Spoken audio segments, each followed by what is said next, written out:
Hi, everybody. I am joined by Kit Clarenberg. Kit is one of the journalists at Grayzone, which is a news website service par excellence. They are asking all the right questions, telling us all the things that the mainstream media aren't telling us. And what we're going to be talking about are the conflicts that are going on in the world right now and what we can do to take action to halt those conflicts, to halt our government supporting those conflicts, and to peacefully protest those conflicts. Using Wi-Fi without NordVPN could mean sharing your private stuff with more people than you think. NordVPN. Online security starts with a click. When tyranny becomes law, rebellion becomes a duty. So said Thomas Jefferson. Go to bit.ly/lawful tax protest or bit.ly/make war history and find out why it is a criminal offence to pay central government or local government taxes in the UK. And let's make war history. Oh, and this is going to go on my channels and also on Kit's channels. Hey, Kit, thank you so much for making yourself available. My absolute pleasure. And do you want to do your intro for your channel or just have it as it is? I mean, sure. If you're a subscriber to me, you already know who I am. So it will come as a little surprise. But yeah, I am an investigative journalist. My primary platform is the Grayzone UK, which I run and edit. That's where most of my investigations go out. But I also have a personal website, which is just kitclarenberg.com, which you cannot find via Google. It is impossible to find it if you Google my name, which is quite interesting, as is my Twitter, which is just Kit Clarenberg as well. So, yes, if you're not subscribed to me there, but you are subscribed to my channel that you're watching this through, there are other options available, as it were. But again, thanks for having me on, Rich. Hey, not at all, not at all. Thank you for responding. And we're going to have the respective links to each other's channels and social media below these videos. So thank you. Now, Kit, I'm familiar with Grayzone. You know, Yes. Every now and then I look at their work and everything. I think they do sterling work. And then I saw your Twitter feed, or a Twitter post came across my feed, and there's the one that you've got pinned to your Twitter. When I looked at it, it's just so upsetting, just so upsetting. And for people who don't know, it's x.com/Kit Clarenberg, and the featured post is body parts in plastic bags. And it says that these were once children, and this is what's going on in Gaza. So you've covered that a lot, and I thought, well, I wanted to reach out with you and see what we can do about war. Do you want to say, what are the major conflicts that are going on currently, and what's the cost of them?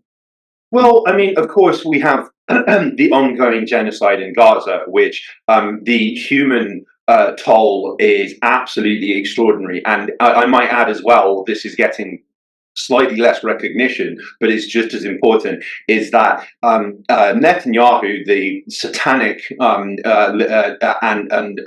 war criminal leading Israel, who various governments have announced they will arrest him on war crimes charges if he enters their territory, which is a great development. Let's see more of that. Is openly talking about expanding and creating effectively a greater Israel. Stealing further territory from neighboring Syria, where they just assisted in the overthrow of the government of Bashar Assad, seizing territory from neighboring Lebanon that they have been attempting to slowly but surely annex for decades. So there is an enormous cost there in terms of not only lives lost, but lives destroyed, people's businesses ruined, people's homes literally blown up, displaced, and there is zero sign of Western governments doing anything to prevent this. The positive news is there is an enormous number of people, average citizens, who are taking matters into their own hands, as we'll get into. But also, there is the tragedy of Ukraine, where ever since February 2022, we have had effectively what amounts to all-out war between the West and Russia, primarily in South and Eastern Ukraine, with Ukrainians doing the dying and doing so in absolutely vast numbers. Hundreds, if not thousands, of people being lost every day. Russia has taken enormous losses as well.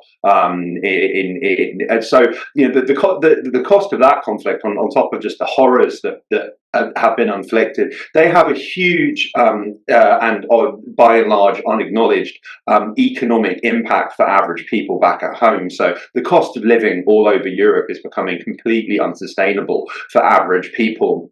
And it's felt throughout throughout the continent. People who used to be able to get by relatively comfortably are now scrimping and saving and living paycheck to paycheck because of higher living costs. There has been a mass disruption to global supply chains from all of this, which is feeding inflation. It's a gigantic mess, which in many ways would not be overly difficult to solve as long as people have the will and the resolve to try. Yes, absolutely. And I see some of the consequences, like the fallout of the mass slaughter in Ukraine, in Russia, in the Middle East, and not ignoring how the US and the UK have been bombing Yemen, the Yemenis. And then, of course, the Yemenis' assaults on Israel. Because, my position is, can we just stop killing each other and resolve our differences through communication? Could we just do that, please? Because all lives matter. But the economic fallout I've seen as a child protection social worker in rundown parts of the UK, where we have more and more children resorting to food banks, more and more families resorting to food banks. And then Keir Starmer, the day after he's elected, saying he's going to give £3 billion to Zelensky and his cronies to pay for their upkeep, and also to come back to the US and the UK in the form of bribes and enrich the military-industrial complex. And a few weeks later, we got no money to keep the elderly warm. Yeah.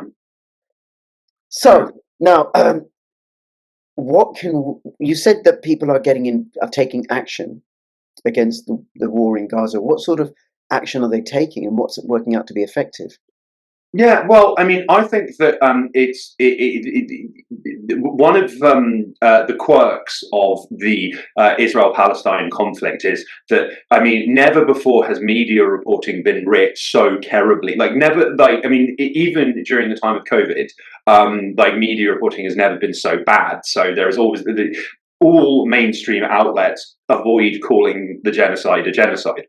And they use distancing language. Hamas claims 23 people were killed, versus 4 Israelis die, with their names and photos. But one of the things the media has not reported on in any serious way is, since the start of this, there has been huge victories, not only morally, but financially and practically, for a variety of protest actions and actionists and activist groups. So there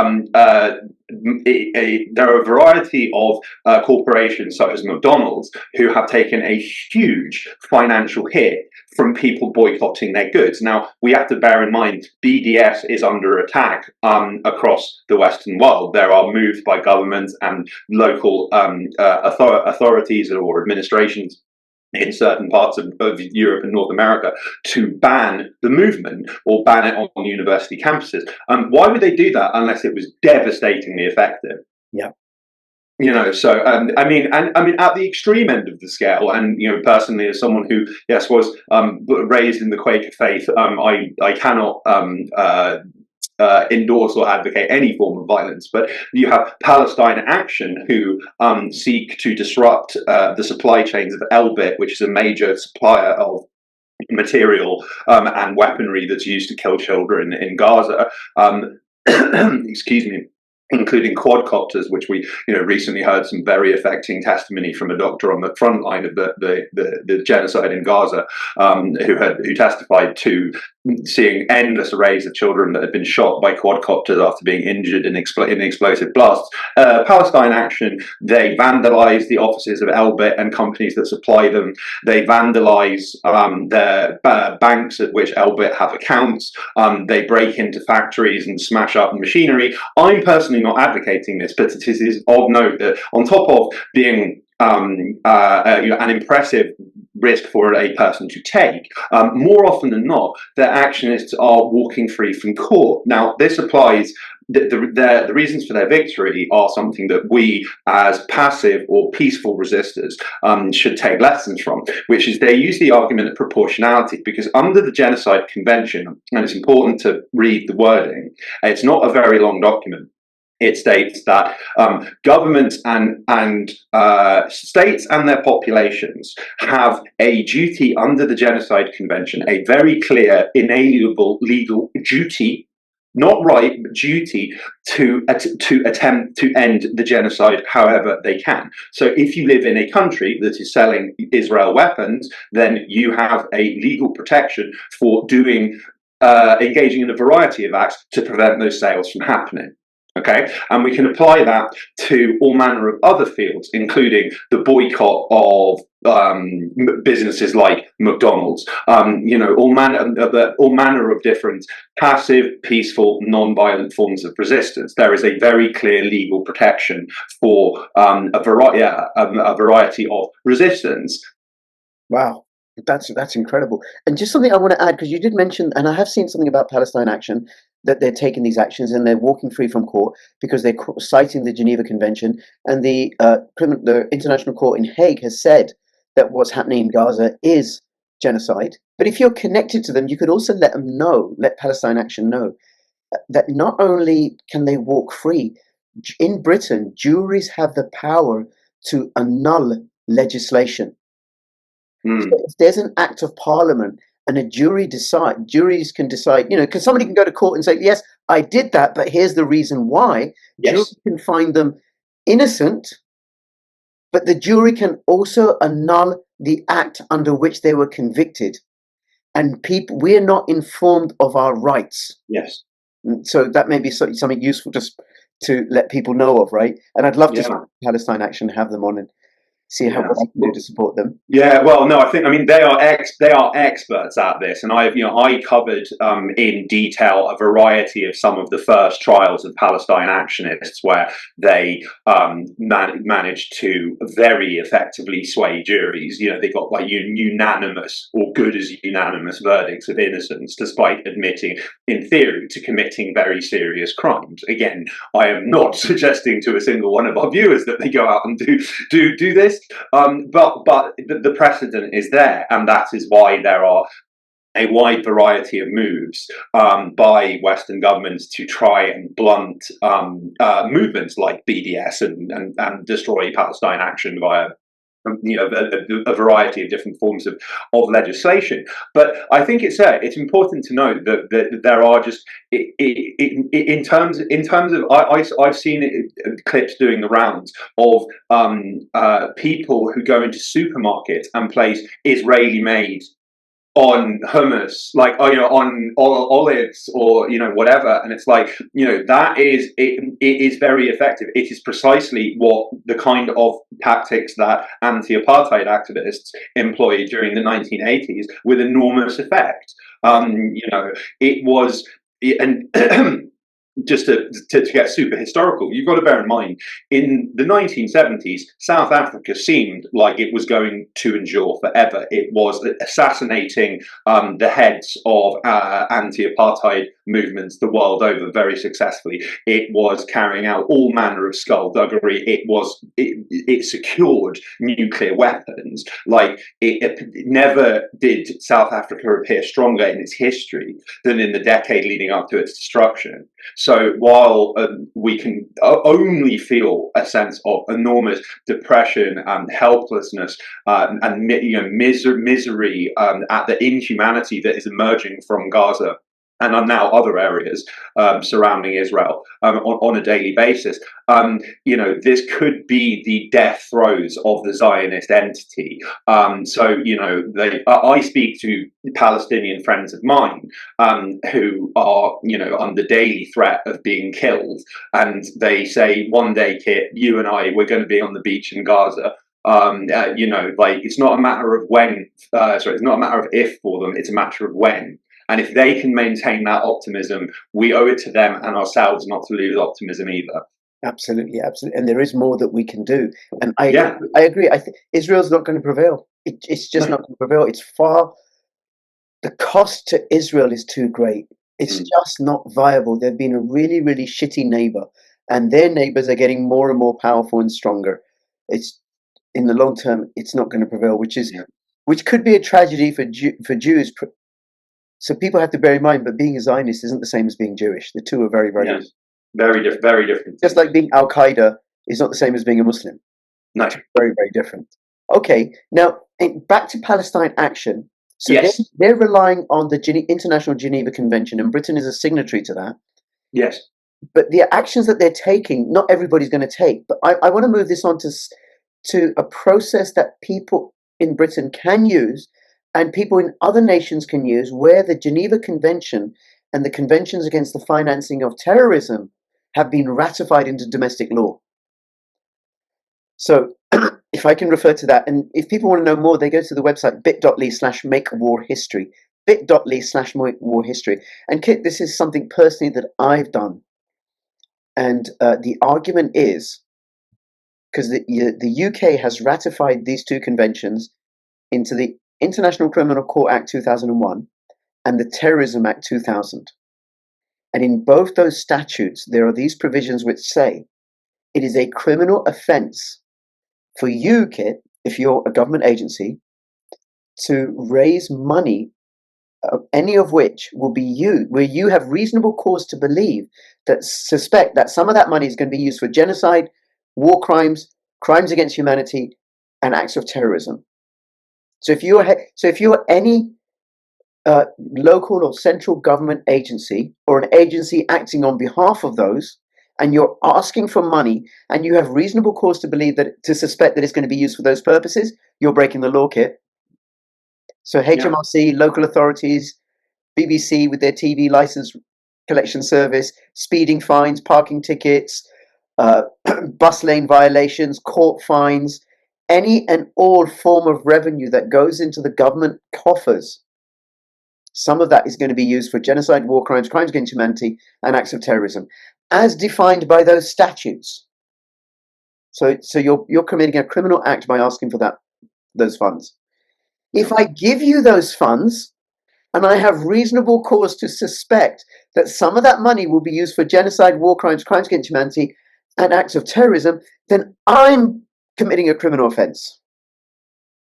Yeah, that's. I mean, I might add as well that this was. It's rather forgotten now. This was a strategy that peace activists employed in the US in the 1960s and 70s. Over the Vietnam War, they specifically refused to pay a certain portion of their income tax, which they believed would go towards the military. Nobody ever got prosecuted for it. Right. Not a single person. Wow. Which is like quite remarkable. And I might add as well, like on the legal point, if I can just jump in, and Sure. we will return to the main point. There is a superb on the subject of excuse me. On the subject of non-violent, passive, or peaceful resistance, there is a website called Zionism Observer who are doing God's work in terms of holding organizations like the Committee to Protect Journalists to account for not categorizing Palestinian journalists murdered by Israeli occupation forces as journalists killed.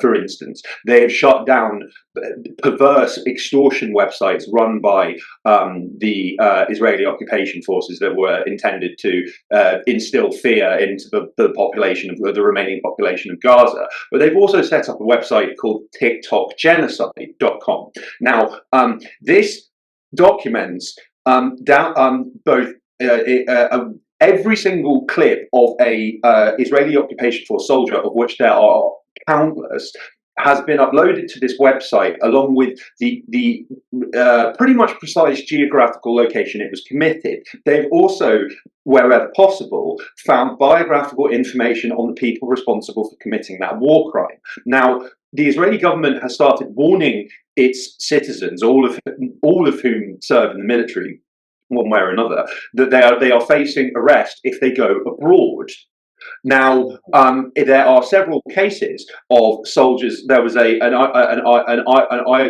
amazing story of a Israeli occupation force soldier who was involved in the Nova massacre, which is to say, when the IOF massacred their own people.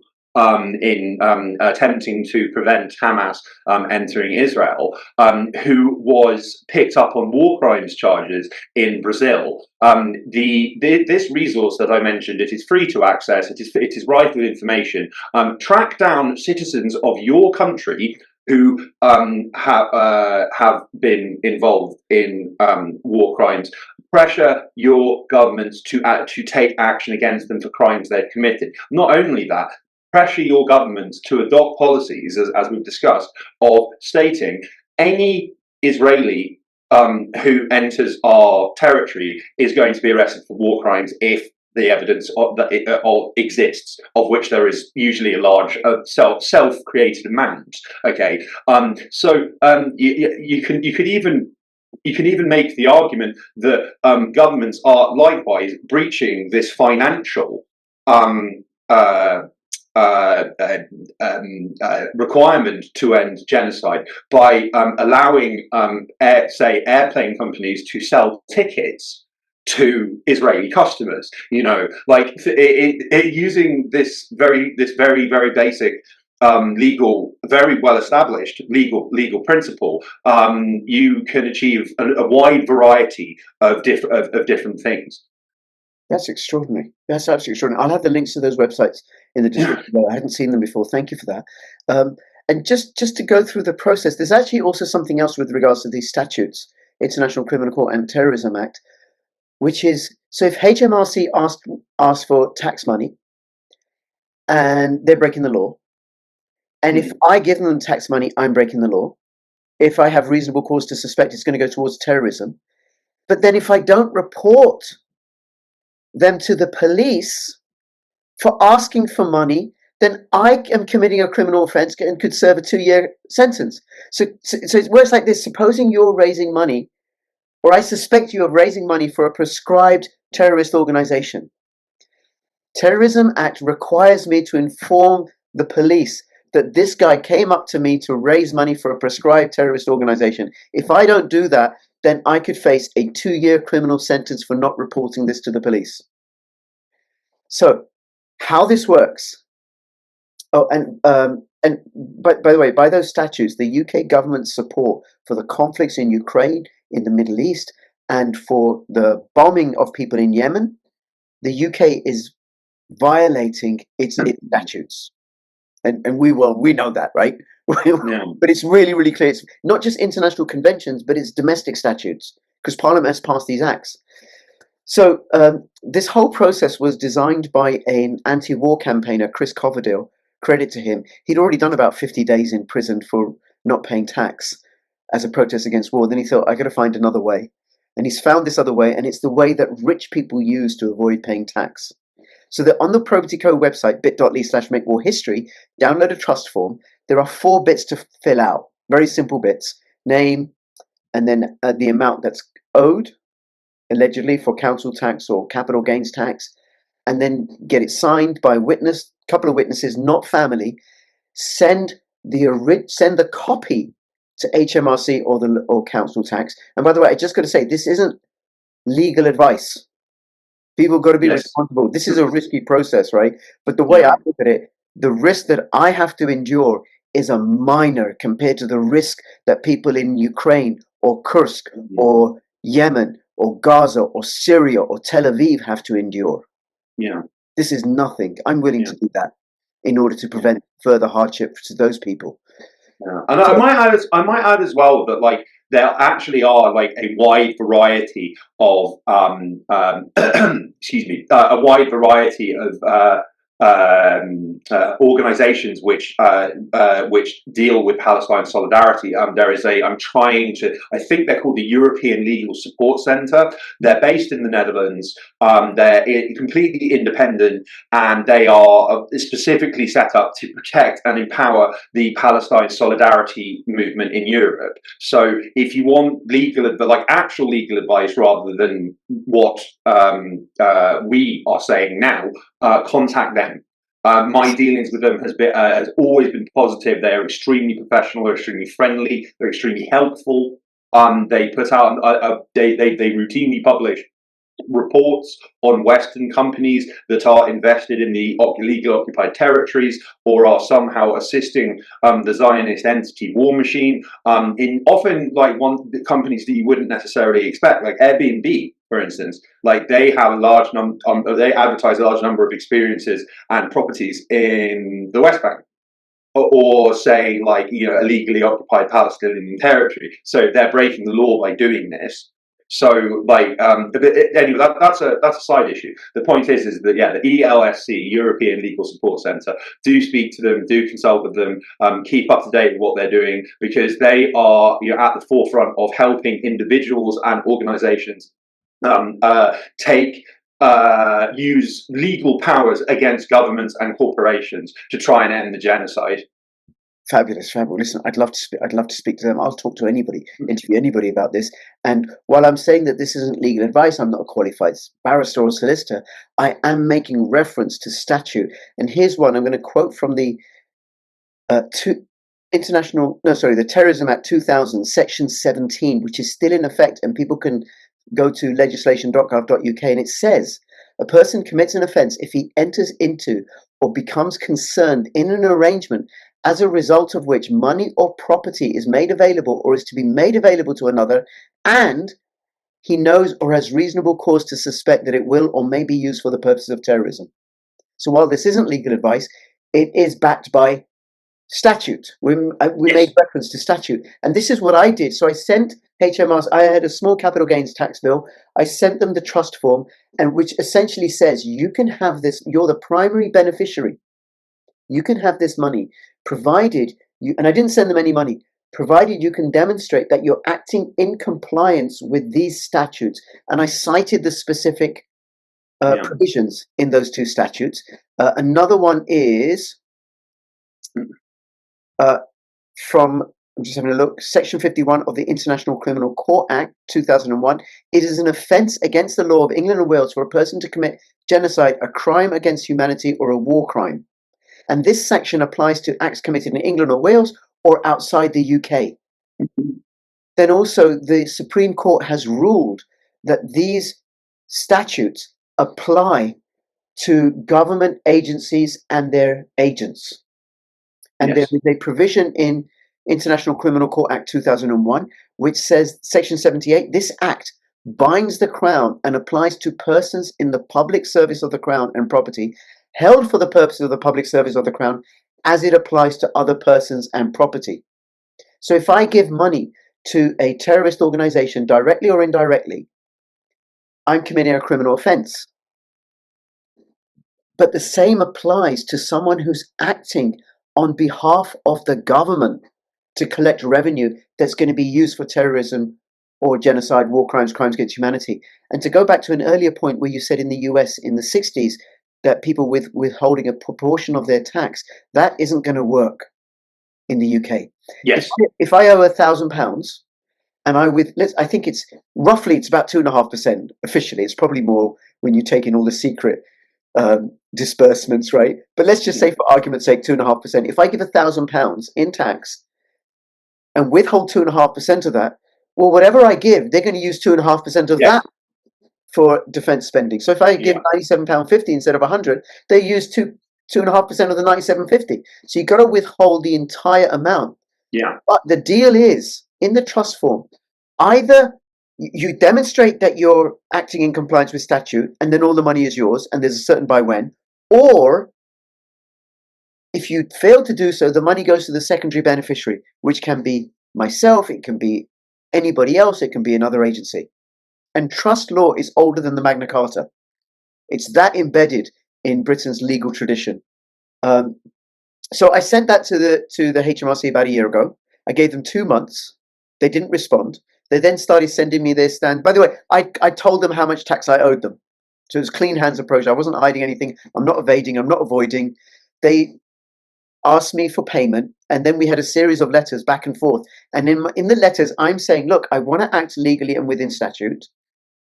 And I want to make sure that you're acting legally and within statute.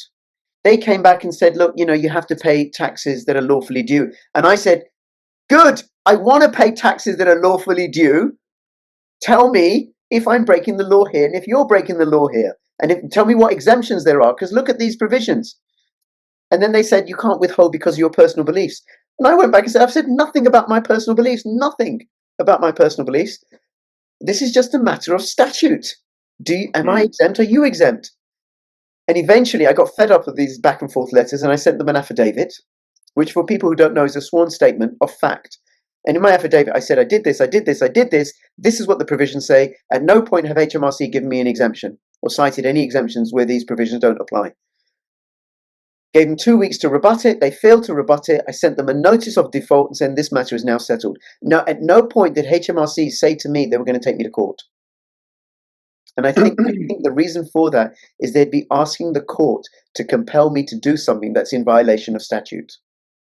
All money that's collected directly or indirectly by central or local government goes into a consolidated fund. If people don't know, goes into one massive pot, out of which is then dispersed to the various departments. So your council tax, your parking fine, everything, and 2.5% of everything that goes into that pot is given to defence spending, given to the mass slaughter of people abroad. So that's where I'm at. And if people want to know more, bit.ly/makewarhistory. Now, Kit, do you have any questions about this or any comments you want to make? No, I think it's a fantastic initiative, and I'll be visiting myself once this interview is over. But no, I think this has been a great discussion. I think if you have one takeout from our chat, it's that we are individually and collectively a lot more powerful and have a lot more rights than we know. And that is deliberate. There is a reason for that. But in more cases than not, particularly when we're talking about like the genocide in Gaza, you have a wide variety of legal protections and obligations, even which you may well be completely unaware. Get up to speed. Boycotting works. Taking legal action works. Think about the impact that the interim ruling in South Africa's case brought against Israel. That even though it went short of openly accusing Israel of directly committing genocide, it caused a lot of problems for the Israeli government, their Western allies, and the mainstream media. Okay, and that was like one country out of 178, I believe, recognized internationally. If we have more people doing this, the pressure will rise, and amazing things can happen. So don't give up hope. Absolutely. And if people want support, and Kit, I'd invite you to do this as well, right? There are calls from 6 p.m. to 7:30 p.m. every other Monday.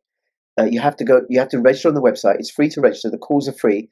And then people can, you don't even have to use your real name or show your face on camera. You can listen, find out, ask questions, hear from others who've gone through this process, including small businesses.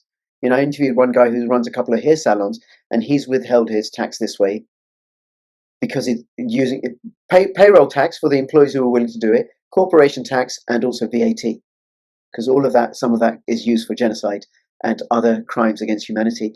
The other thing, Kit, is that if people may not be as, I don't know, fervent or rabid in their anti-war positions as you and I are, but they might be really, really pissed off with climate fascism in the form of net zero because they want to eat beef and not insects. They might be really pissed off with this government mandating, or not mandating, but making assisted murder available versus taking care of people. They might be really, really pissed off about how they're going to destroy home education. My kids never went to school. Luckily, they're old enough now that they're not going to be impacted. But for others, they might be really, really pissed off with ULEZ and all the other Great Reset policies that this government is following. They might be really, really pissed off with how this government is destroying the food supply by its attack on farming. They might be really, really pissed off about how the government's not taking actions with the grooming gangs and addressing paedophilia, and who was covering for those guys for those men that were doing that. Who were they supplying girls to? So whatever it is, you can still use this process as a protest against the tyrannical activities of Keir Starmer's government. Yeah, absolutely. Kit, thank you so much. Anything else you want to say before we finish up? No, I just, in manner of a shameless plug, I would like to say that I do run a regular investigative podcast with my dear friend Alex Rubenstein, and we'll be having a broadcast on Sunday, the 12th, I believe, after a Christmas break. But we're called Active Measures. Tune in, have fun, like, share, subscribe. God bless you. Take care, Chris. Thank you. It's been great. Bye bye. All the best. Bye bye.